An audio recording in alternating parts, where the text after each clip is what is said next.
In the heart of Vatican City, locked away for decades, lie documents that tell the story of one of history's most controversial figures, Pope Pius XII. He took his place upon the papal throne in 1939, mere months before the Second World War erupted. Under his watch, Europe and the world were plunged into the greatest conflict in human history, and with it came crimes and atrocities beyond anything seen before. For decades, the Pope has been accused of silence, of cowardice, even of being a secret sympathizer with the Nazis. His critics, in the strongest possible terms, say that he abdicated his moral duty as the leader of the Catholic Church. They claim he stood silent as millions, including millions of Jews, were marched to their graves. They argue his inaction allowed the Nazis to get away with the Holocaust, and that he deliberately chose not to use his immense power to save those who so desperately needed it. This is the story of Hitler's Pope. But there is another story. Pius XII's many defenders insist that he was as staunch a protector of the persecuted as anyone could possibly be in his position. They argue that behind the seemingly neutral and silent facade, the Pope was one of the Nazis' most formidable opponents. They claim he did more than anyone else to save Europe's Jews, and that hundreds of thousands of survivors owe their lives directly to his secret actions. So, what is the truth? Was Pope Pius XII really Hitler's pope? Or was he a secret hero, a righteous man working against evil from within the walls of the Vatican? To find the answer, our story can't begin with the war. It has to begin with the man himself, long before he ever became pope. His real name was Eugenio Pacelli, and he had a long and distinguished career in the church as a diplomat. From 1917 to 1929, he served as the papal nuncio, which is basically the Pope's ambassador, to Germany. This means he was on the ground in Germany and saw the rise of the Nazi Party firsthand. He was in Munich during Hitler's failed beer hall putsch in 1923, and in his private letters to colleagues, he criticized the Nazis for their violent methods and their extreme, hateful views. At the time, he had no reason to expect what they would eventually become, but he was already wary of them. In 1929, he was recalled to Rome to become the Cardinal Secretary of State to the reigning Pope, Pius. This role made Pacelli the second most powerful man in the Vatican. He paid extremely close attention to the rise of the Nazis back in Germany, and he did not lose his skepticism of them. On April 4, 1933, just weeks after Hitler took power, Pacelli wrote a letter to the new papal nuncio in Berlin, asking him to, quote, intervene against the danger of anti-Semitic excesses in Germany. He was one of the first, if not the very first, foreign diplomat from any country to make such an intervention against Nazi anti-Semitism. Soon after, it was Pacelli who negotiated the 1933 Concordat, or treaty, between Germany and the Vatican. Now, critics have often pointed to this Concordat as proof of a special alliance, or a sign that the Vatican favored the Nazis. But this just isn't true. Concordats were a standard piece of Vatican diplomacy. They had signed 38 of them with different countries between 1919 and 1933. It was business as usual. In the Concordat, Hitler promised not to persecute the Catholic Church in Germany and to allow its organizations to continue operating. In exchange, the Church promised it would not get involved in Germany's political affairs. Unsurprisingly, Hitler broke his promises almost immediately. He banned Catholic youth groups. He put vocal priests and clergy on trial for trumped-up charges, and he cut off all funding to Catholic private schools. In 1934, during the violent SS purge, known as the Night of the Long Knives, several leading German Catholic figures were murdered. The Vatican privately protested all of these offenses, but they did not openly condemn the Nazi regime, and this often seems confusing to people today.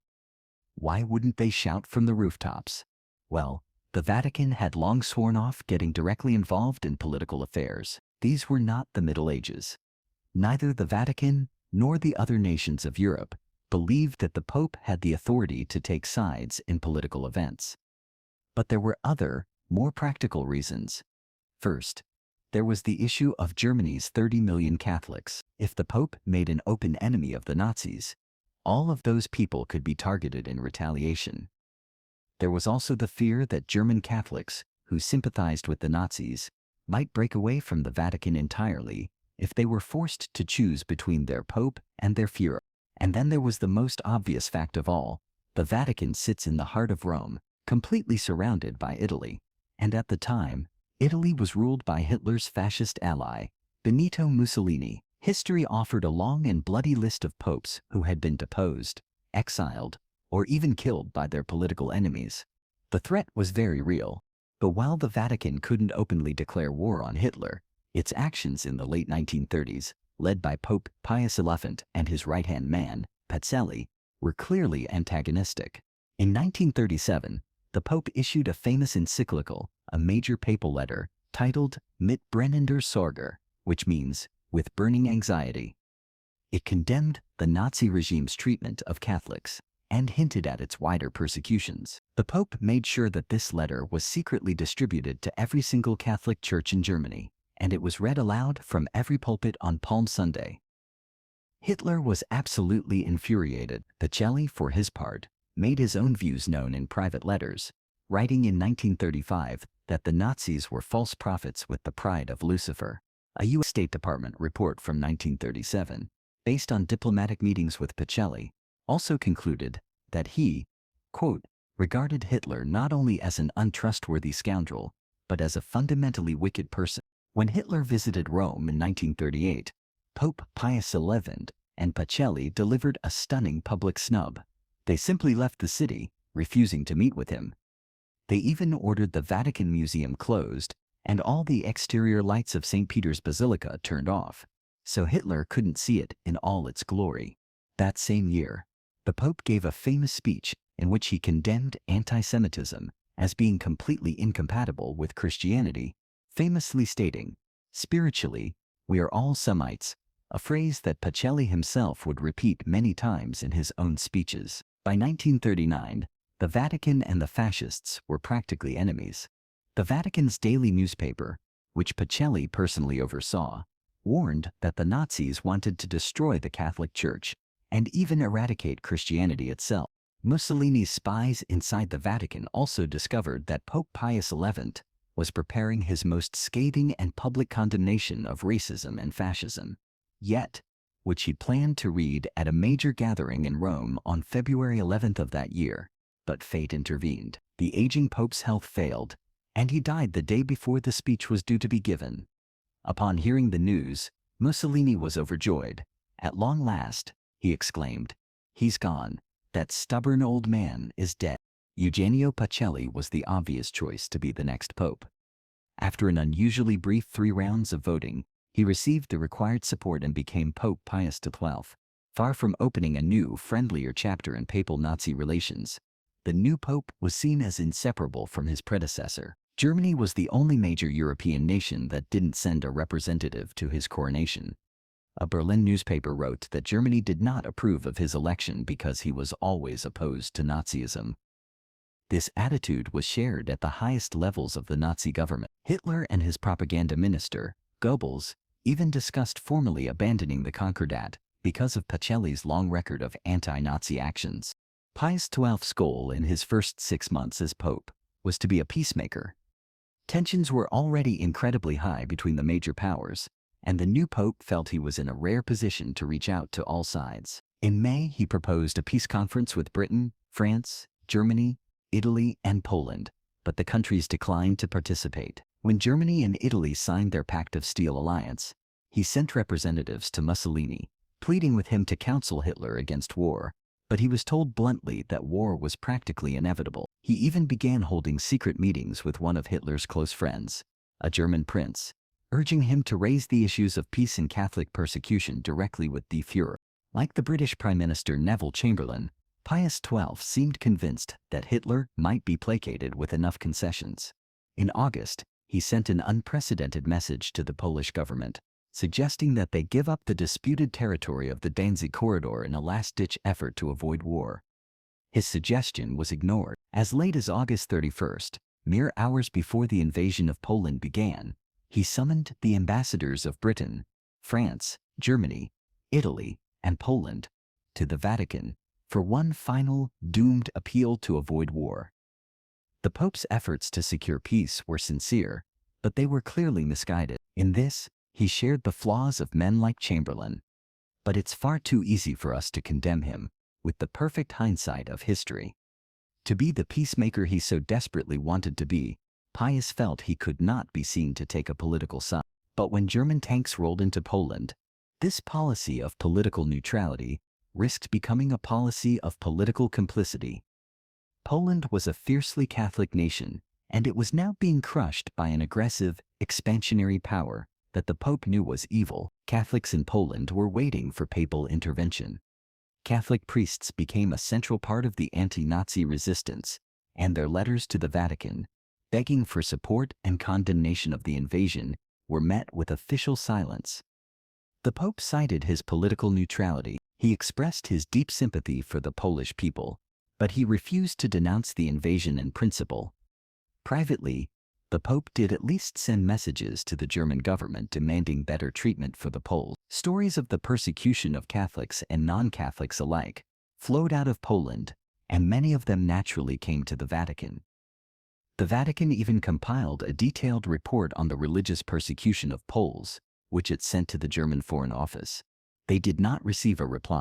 The papal reticence continued even as the death tolls piled up. An estimated 20% of all Polish clergy did not survive the war. In one province alone, 5 of its 6 bishops and 500 of its priests were sent to concentration camps. To some Polish Catholics, the Vatican's silence wasn't just disappointing, it was a betrayal. According to one diplomatic assessment from 1941, the attitude of the Polish population towards the Holy See was reserved, even openly hostile. At this point, discussing the situation in Poland virtually required the Vatican to lie by omission. In one egregious example, the Vatican newspaper reported on the tragic death of a Polish bishop in October 1941, but conveniently failed to mention in the article that he had died as a prisoner in Auschwitz. Now we come to the most serious charge leveled against Pius XII, his alleged silence during the Holocaust. It is indisputable that the Vatican was aware of the mass killings of Jews in Europe. Between the reports from its own clergy, letters from Catholics across the continent, and its own diplomatic channels, it would be fair to say that the Vatican knew more than almost anyone else about the Holocaust as it was happening. But not only did the Vatican not publicly circulate this information, they also neglected to tell their own clergy and diplomats around Europe about what they knew privately. There's a famous, heartbreaking example. In 1941, a regretful SS officer named Kurt Gerstein, who had witnessed the mass murder of hundreds of Jews in Lithuania, approached the papal nuncio in Germany to tell him what was happening. The nuncio refused to even see him. Now, that nuncio has been widely criticized for downplaying and excusing Nazi atrocities in general. But even when Gerstein's story reached the Vatican through other bishops, information about it was not spread. In Poland, where the persecution of the Jews was at its most intense, the Vatican was aware that by early 1943, perhaps only 100,000 of Poland's 3.5 million Jews were still alive. Polish Catholics were proactive in informing the Vatican about atrocities, but by late 1944, the Pope had apparently heard enough. According to the Polish ambassador, after at least 10 visits to the Pope to discuss the matter, the Pope became annoyed, saying, "I have listened again and again to your representations about our unhappy children in Poland. Must I be given the same story yet again?" Critics have never claimed that the Pope openly supported or caused the Holocaust. The most frequent charge leveled at Pius is one of profound and damning silence. By refusing to openly condemn the final solution, and by refusing to circulate information about the atrocities that could have moved public opinion against the Nazis, was the Pope guilty of enabling and obscuring the Holocaust? It's a difficult what if. Had he spoken out more forcefully, would more Catholics have stepped up to defend Jews? Would more people have been inspired to resist? The Vatican defended its actions by arguing that speaking out explicitly against the Nazis would only place more of a target on the victims. They believed it would cause Catholics to be targeted too. When a brave German bishop, Clemens von Galen, called on Pius to speak out more directly against the persecution of the Jews, it was the city's Jewish leaders who begged him not to. Many Jews at the time, and after the war, agreed with the Vatican's assessment. They believed that a direct, public condemnation from the Pope would only make the persecution worse, And there was a terrifying example of exactly that happening. In the Netherlands, protests against anti-Semitic policies were driven largely by Catholic clergy. The Nazi response was to make the persecution there the harshest in all of Western Europe. 80% of the country's Jews and almost 100 of its Catholic clergy were murdered. Although the Pope never made an explicit public condemnation of the Holocaust by name, he was a master of weaving indirect, but powerful, criticism into his speeches. And here's where the story gets complicated. Rather than being seen as an example of silence and denial, Pius's reputation during the war was as one of the few moral voices in the world willing to speak out against Nazi actions. Modern critics claim his condemnation was too mild or just non-existent, but people at the time thought quite differently. His very first encyclical during the war condemned anti-Semitism. The Pope's statements were always cleverly worded. He would condemn evil in explicit terms, while leaving the perpetrators of that evil implicit. He didn't need to name the Nazis for his audience to know exactly who he was criticizing. But this euphemistic language also meant that the Nazis couldn't publicly object without basically admitting that his characterization of them as evil was correct. This strategy was not lost on the Nazis, nor on their enemies.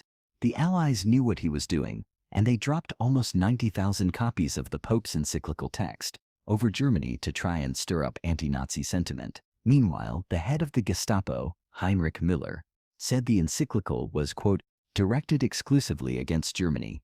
How dangerous it is for our foreign relations, as well as our domestic affairs, is beyond dispute. This disconnect between modern and contemporary responses is seen again and again.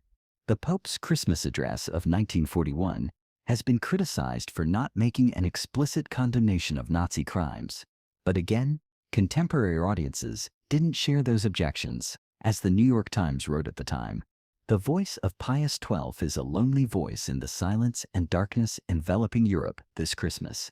Pius XII left no doubt that the Nazis' aims are irreconcilable with his own conception of a Christian peace. In his 1942 Christmas speech, he spoke unequivocally in support of those who, quote, without any fault of their own, only by reason of their nationality or race, are marked down for death or progressive extermination. It might seem like a tepid and obvious criticism to us now, but it wasn't at the time. The German Foreign Office lamented that the speech was, quote, one long attack on everything we stand for, and angrily called the Pope the mouthpiece of Jewish war criminals. But Pius's opposition to the Nazis went far beyond carefully chosen words. Across Europe, Catholics credited Pius with both direct and indirect support for their efforts to save hundreds of thousands of lives. In the Netherlands, Catholics were prominent among those condemning Jewish deportations. 92 Dutch bishops ended up in Auschwitz for their opposition. In France, the celebrated Jesuit priest, Henri de Lubac, who acquired false identity papers for thousands of Jews and was eventually killed at Dachau, spoke of Pius XII's example as his inspiration. In Hungary, the heroic work of Tibor Baranski and the papal nuncio, Angelo Rota, saved tens of thousands of Hungary's Jews. They were both honored by Israel as righteous among the nations, and in his acceptance speech, Rota made sure to tell them that everything he did on the orders of the Holy Father. Another future pope, then Archbishop Angelo Roncalli, also helped arrange the escape of Jews from Hungary to Palestine, and similarly insisted that he did so with the full knowledge and support of Pope Pius. The French monk Pierre-Marie Benoit, who smuggled thousands of Jews out of France, also credited Pius for both inspiration and direct financial support, claiming the Pope secured them $4 million that kept their operation alive. But Pius went further still, wielding a more direct hand that saved thousands of lives in the city where he lived. On October 16, 1943, German forces in Rome began the deportation of the city's Jews. Over 1,200 of them were rounded up and held just outside Vatican City. Most of those 1,200 were soon loaded onto trains and deported to death camps, never to be seen again. This episode has been held up as proof of Pius's cowardice and failings. The Pope offered no public condemnation of the deportation, and as his critics claim, he allowed it to happen despite knowing about it beforehand. But the truth is far more nuanced and exonerating. Firstly, there is no evidence that the Pope knew about the deportations beforehand. That assumption rests on the idea that the German ambassador would have told him, which is a bizarre assumption, since that German ambassador was later convicted of war crimes relating to the Holocaust and never claimed to have notified the Pope at all. In reality, Pius found out the morning after the roundups began, and he immediately did two things. First, he summoned the German ambassador to protest. Second, and far more importantly, he sent out instructions to every single Catholic institution in the city of Rome to open their doors for the Jews. Every church, every monastery, every papal property was to be opened to Jewish refugees. At that time, there were over 6,000 Jews in Rome. While those 1,200 or so fell into Nazi hands, almost all of the remaining 5,000 escaped by hiding with the Catholic Church. 3,000 of them alone were given sanctuary at the Pope's summer residence at Castel Gandolfo. The Pope's personal apartments were converted into a hospital for them. There were around 500 Jews sheltered within Vatican City itself. In the opinion of one scholar of the Holocaust who was himself a Roman Jew who escaped the deportations, those 5,000 Jews owed their survival entirely to the Pope and his fellow Catholics.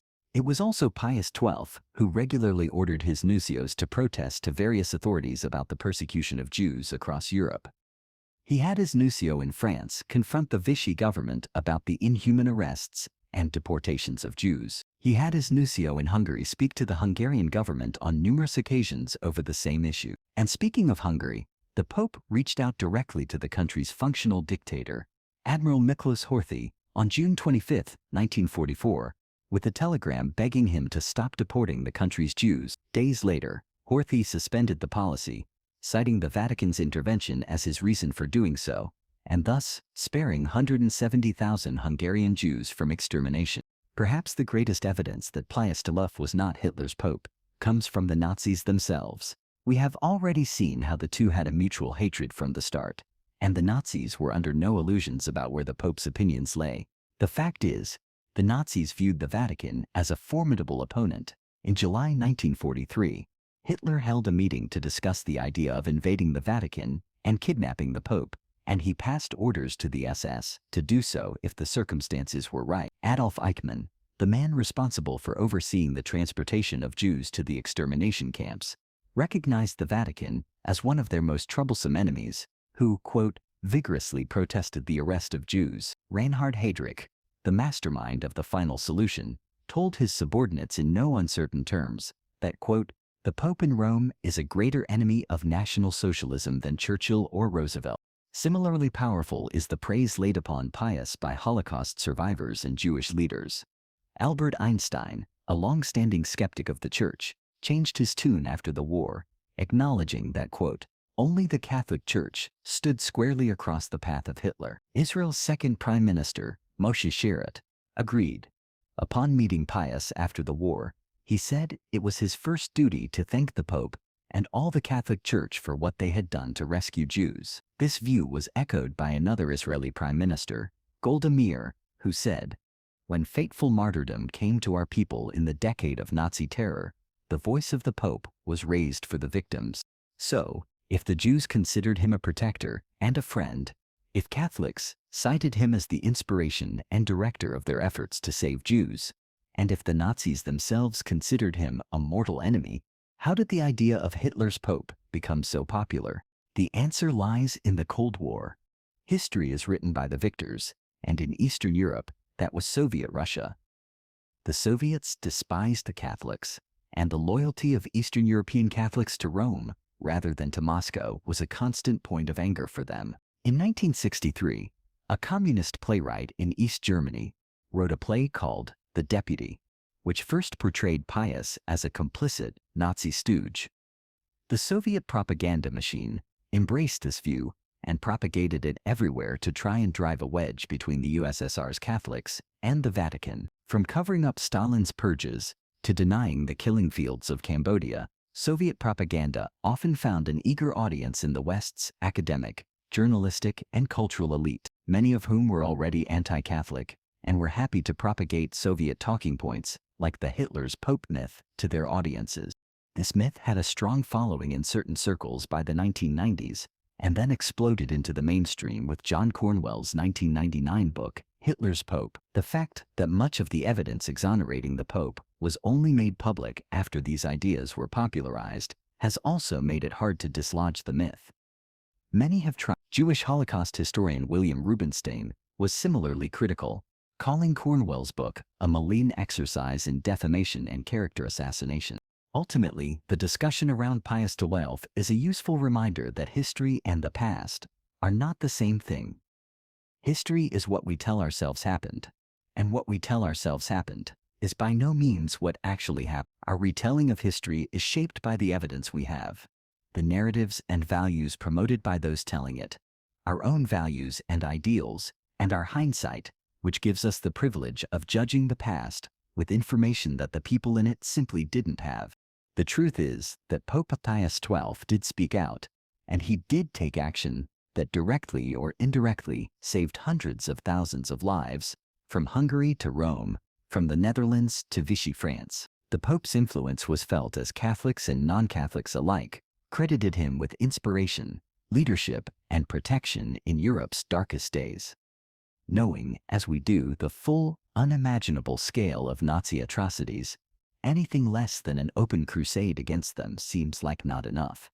However, acting within the immense constraints of his position, and without the benefit of our perfect hindsight, Pope Pius XII still did what he could, and in doing so, he earned the scorn of the Nazis, the adoration of many of their victims, and the eternal gratitude of so many of their survivors. If you appreciate digging into history's most difficult questions, this is the channel for you. We do this all the time. Hit subscribe to stay in the loop, and give this video a like to show your support. It makes a huge difference. See you in the next one.